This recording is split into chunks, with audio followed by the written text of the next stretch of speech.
Hello and welcome to Annie's Short Stories. I hope you enjoy this story. I'm going to try and upload a new story each day. The Specter of St. Thomas Square. A bitter wind whispered through the ancient cobbled streets of Newport, Isle of Wight, carrying with it the faint scent of salt and something far more sinister, a damp, decayed musk that clung to the air like an old curse. Holly Arnold pulled her coat tighter around her frame as she stepped into St. Thomas Square. The gaslight flickered overhead, casting elongated shadows that jutted across the stones. Rumors had always surrounded the square. Whispers of a spectral figure drifting through the mist, vanishing under the dim glow of the church clock. No one knew exactly who the ghost was, only that it appeared when the moon hung low and full, its hollow eyes reflecting the anguish of a soul forever lost.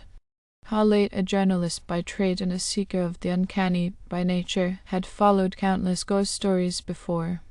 Most led to dead ends, but this one felt different. The reports were too consistent, too detailed. The way the spectre stood near the remnants of the old well, staring into the abyss, its face half shrouded in some spectral veil. It had to mean something.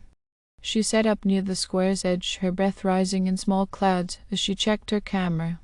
Midnight approached.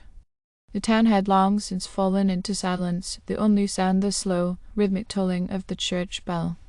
Then a movement. A shadow, barely distinguishable against the surrounding darkness. It moved with unnatural grace, its figure wavering like a candle's dying flame. Holly's pulse quickened. The spectre emerged from the mist, clad in garments tattered and soaked as though it had been pulled from the depths of the sea. The face, or what remained of it, was half obscured by long, wet strands of hair. But the eyes. Oh, the eyes. Black pits of sorrow that swallowed the light. Huh? Holly called, her voice steady despite the ice creeping into her veins. The figure lifted an arm, bony fingers pointing toward the well. A whisper, faint as the wind, brushed past Holly's ear. A name. Alina. Holly's mind raced. Alina.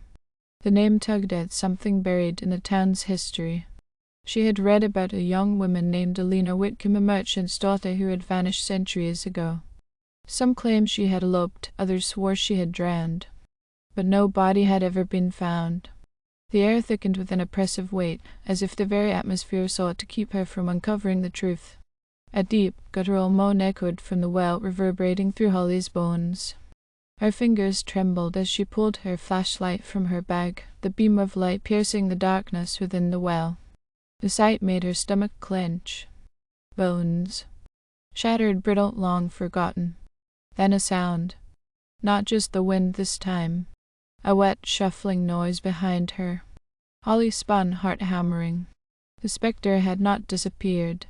It loomed closer, its form more distinct, the air around it crackling with unnatural energy. A sorrowful wail pierced the night, sending a violent shudder through her body. Something unseen brushed against her arm, cold as death itself. She gasped, stumbling backward, her foot slipping against the moss-slick edge of the well. For a terrifying moment she teetered on the brink, the darkness yawning below her, hungry. But then a force. Not a push, but a steadying grip. A plea rather than an attack. The ghost wanted her to know. With ragged breath she righted herself and turned her attention back to the remains at the bottom of the well. A glint of something buried in the bones caught her eye. Carefully she reached down with her flashlight and illuminated the object, a rusted locket, its delicate chain still looped around the brittle vertebra.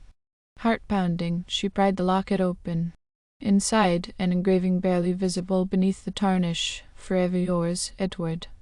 Edward. Alina had not eloped. She had not drowned by accident. She had been betrayed. A sudden gust of wind howled through the square, and Holly swore she heard words carried upon it, barely discernible yet chilling to the core. "He did this to me." A vision slammed into her mind like a tidal wave. A man tall, broad-shouldered, dressed in fine 18th century attire. His hands wrapped around Alina's delicate throat, fury and fear battling in his eyes as he forced her over the well's edge. A final scream swallowed by the abyss. A life extinguished in silence.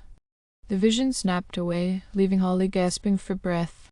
The spectre's face had changed. The sorrow was still there, but now there was something else. Gratitude. Release. As the first rays of dawn touched the horizon, the figure began to fade, dissipating into the morning mist. The weight in the air lifted, and with it the heavy burden of Alina's unfinished story. Holly knew the curse of St. Thomas Square had been lifted, but the weight of Alina's sorrow and the truth of her demise would linger, a tale etched into the very bones of the island itself. And Holly? She would make sure the world never forgot Alina Whitcomb again. Thank you for listening. I hope you enjoyed this story.